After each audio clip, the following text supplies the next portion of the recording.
The question needs to be asked, do we know Mo? And the Mm, momentum carried over from last season towards this season. We've seen it time and time again, Sigmund. mhm. So, can a team like the Green Bay Packers with Jordan Love carry that momentum from late season 2023 to early season and beyond in Right. 2024? I mean, you would think so. In general, in fantasy football, we should expect trends to continue, positive trends, negative trends. And in this case, the positive trend was Jordan Love in the second half of the year really clicking on this offense. And I think this is a good moment, Cease, to take an aside, whether we're talking about the Denver Broncos, who haven't turned the corner yet, Seattle Seahawks. Sometimes Russell Wilson, Aaron Rodgers, were they really running the offense? Was Russell Wilson ever really running the offense in Seattle? Was Aaron Rodgers ever running Matt LaFleur's offense? Now, maybe that's not a bad thing if we're talking about Matt Canada or Nathaniel Hackett. But if Matt LaFleur is a competent offensive mind, then maybe just having a quarterback is an extension of his will and his intention and his play designs and calls out there can open up things in the offense that Aaron Rodgers wasn't opening up. And that's what we saw in the second half of the year. And the other reason, Cease, you would expect momentum here is every pass catcher of note in this offense is on their rookie contract. And Christian Watson, hopefully this hamstring thing treatment in the offseason can help him stay healthy. You have Dontayvion Wicks. These guys are out of their rookie year now.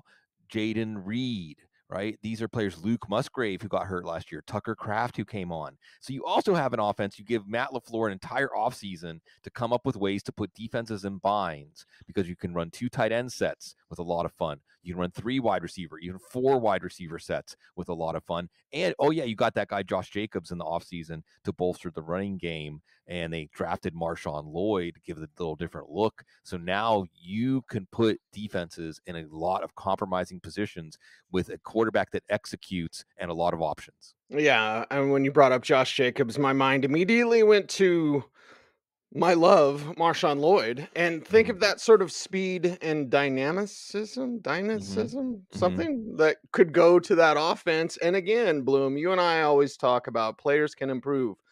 Jordan Love, things started out rough last year. Things ended for him very well. Yeah. And again, it's just the beginning Mm-hmm. of Jordan Love. What Mm-hmm. about with more time? And what about with more experience? How great and how many steps does he take?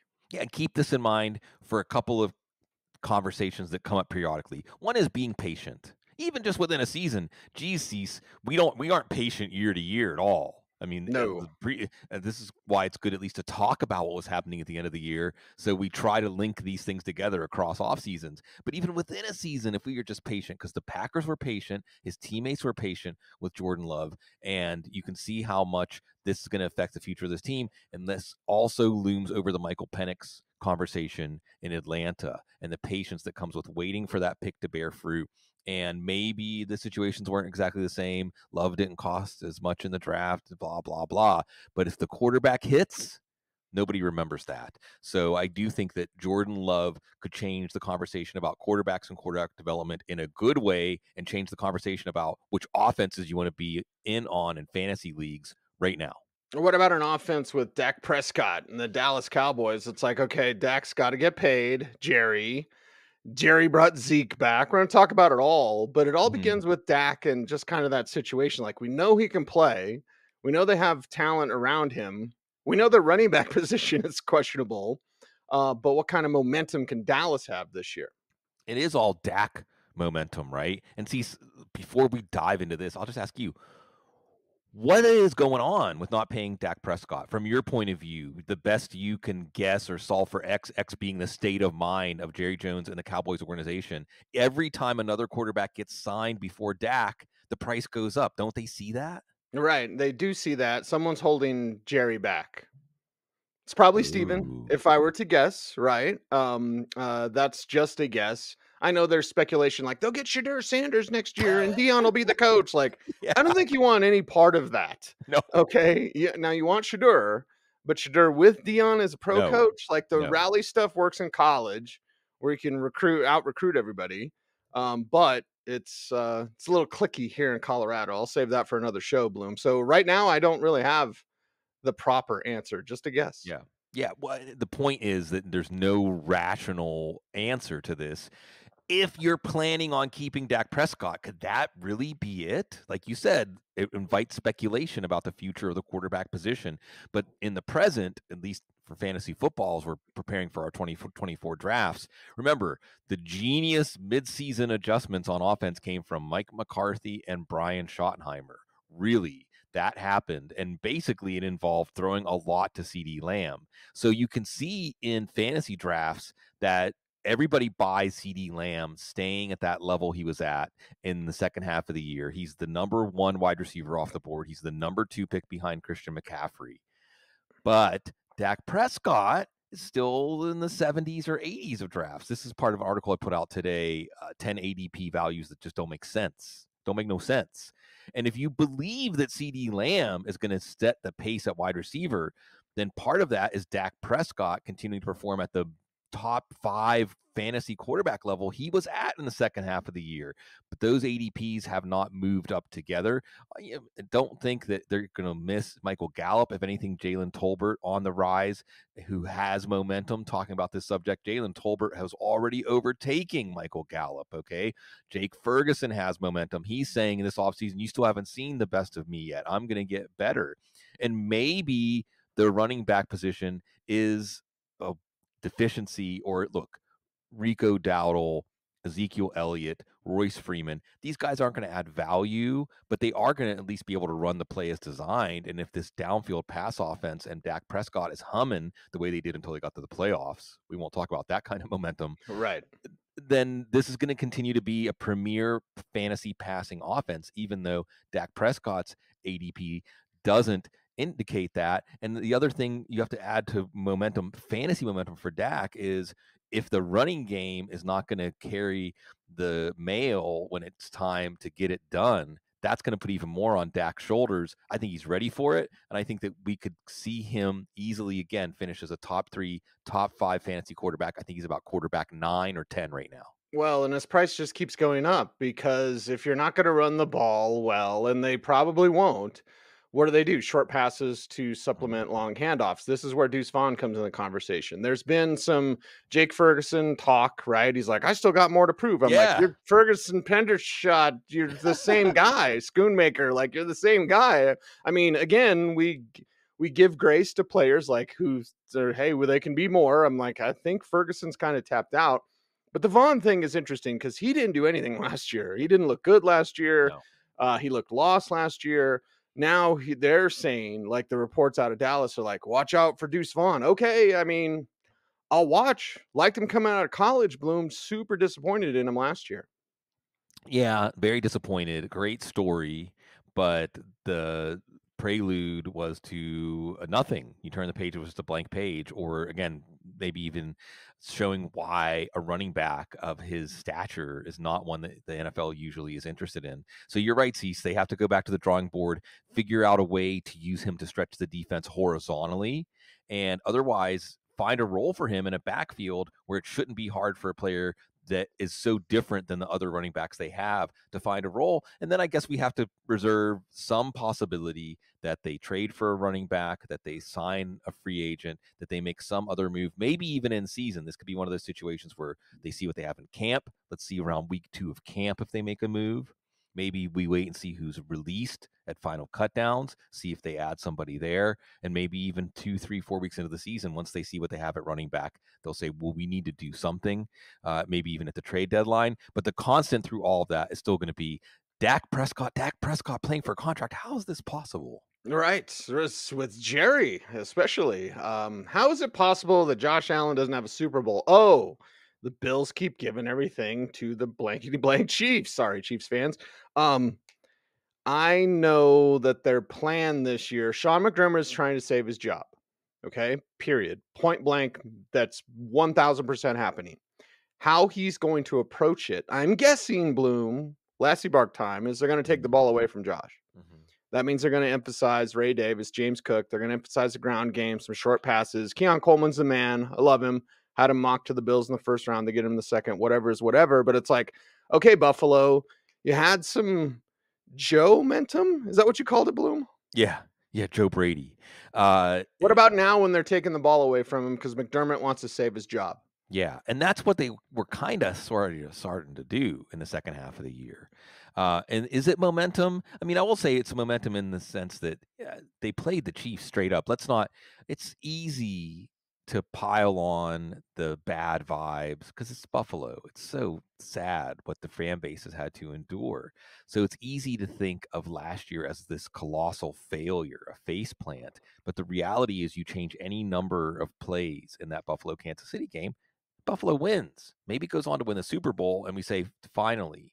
So it wasn't as far from success with the Joe Brady offense as our emotional memory of how that game went or how that season ended up. It isn't like Cincinnati 2 years ago where they weren't even really in the game.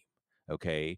They played the Super Bowl champions straight up and could have easily won that game. So that they retained Joe Brady. And like you said, Cecil, it's taking things off of Allen's plate, both from an X's and O's football standpoint, but also from an emotional, psychological, spiritual burden where Josh Allen has the whole fate of the team on his shoulders. Well, if it's Joe Brady's offense, not so much.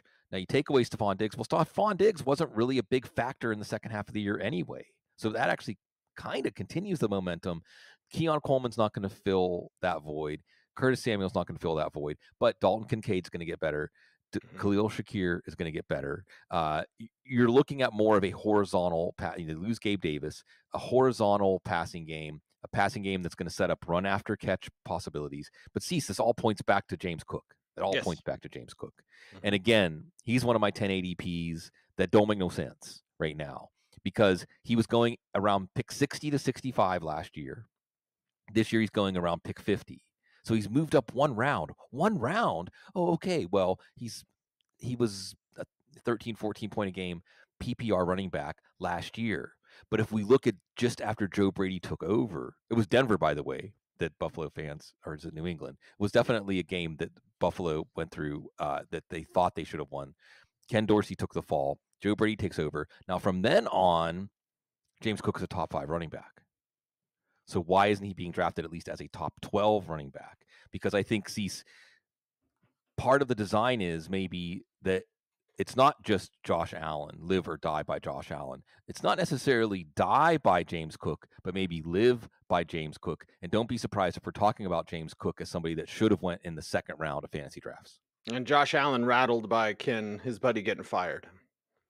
Yeah. Felt like it was him.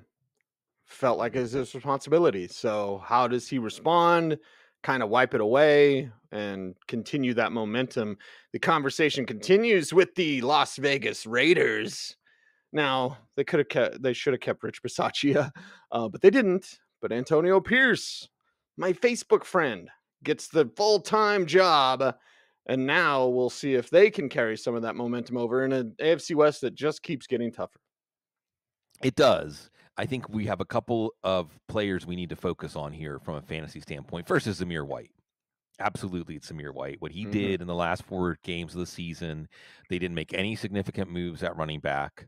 So it's going to be, as long as the game is close, Zamir White's going to get as much work as he can handle. And he's country strong, so he can probably handle a lot.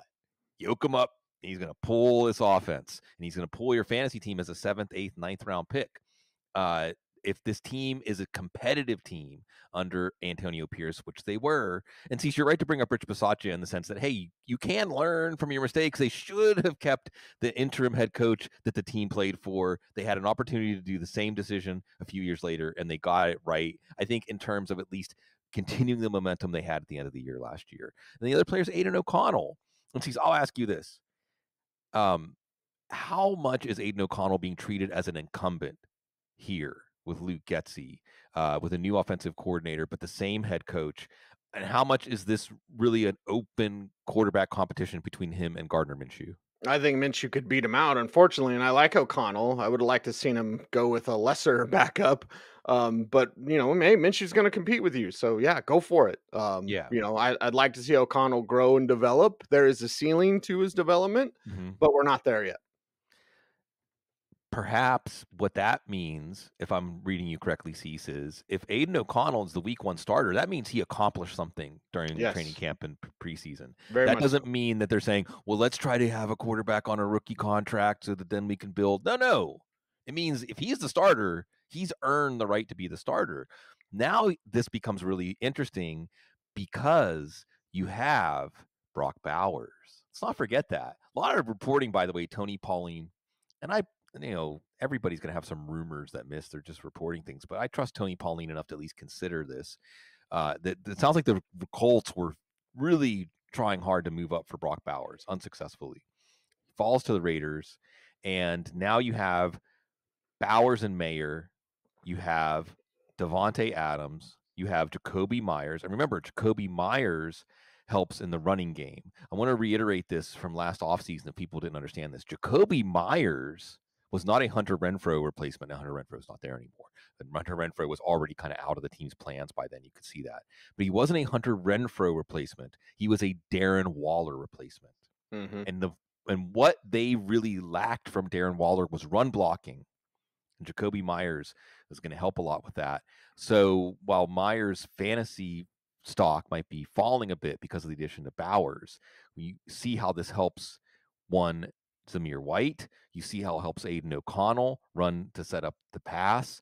And, they still have Davante Adams. So this is going to be a viable offense if they get some solid quarterback play.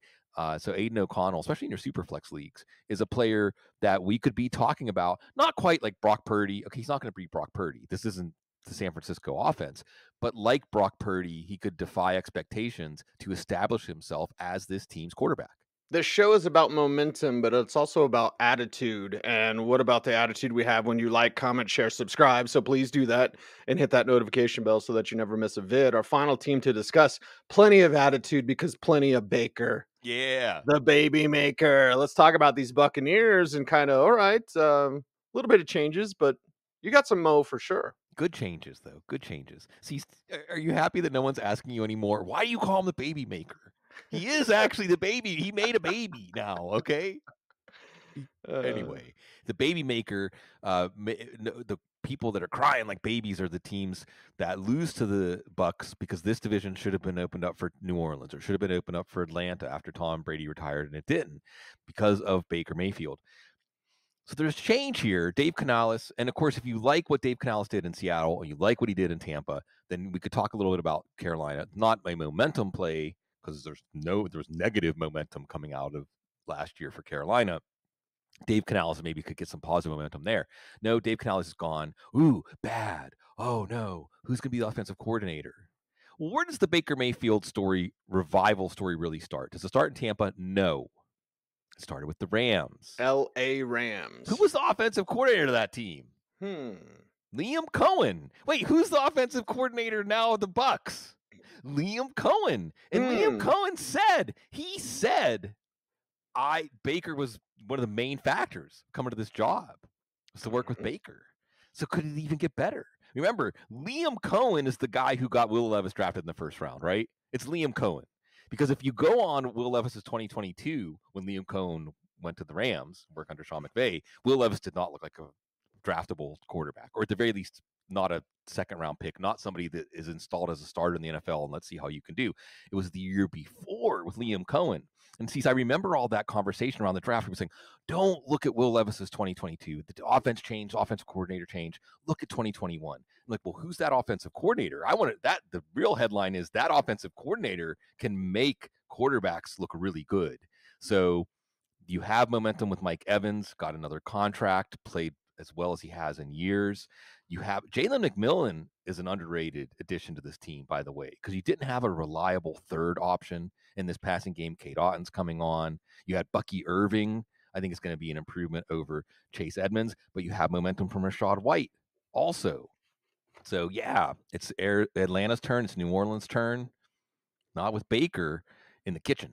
Yeah, there we go. And by the way, it was Rich Scangarello. The 1 year with Will Levis, it was like, how to go off the rails? Oh, Rich Scangarello. Hey, Vic Fangio didn't like him, right? I always gave him a little bit of a pass, but Vic, he didn't like him at all. Not at Not all. any day. Not any day. Not every day. Not any day. Every day, we love you for helping out our Football Guys channels, plural. So make sure to like, comment, share, subscribe to all of our channels. The Dynasty Show. Bloom, you're going to be on with the Dynasty crew. Yeah. Of course, we've got our Fantasy Football Show and David and Alfredo getting it done at the highest level. Make sure to subscribe to their channel as well. And then do the same here. About 50% of our viewers on the Audible channel aren't subscribed. So please help us out. It's the way you can show some love. Also by checking out footballguys.com and signing up for that free daily newsletter. Bob Harris, Cecil, Lammey, third person, Sigmund Bloom, Joe Bryant, all getting it done to bring you the top news right to your inbox every day. That's the Football Guys newsletter, available for free at footballguys.com. He is Sigmund Bloom. You follow him on Twitter at Sigmund Bloom. I'm at Cecil Lammey. The show is at The Audible. I'm saying thanks.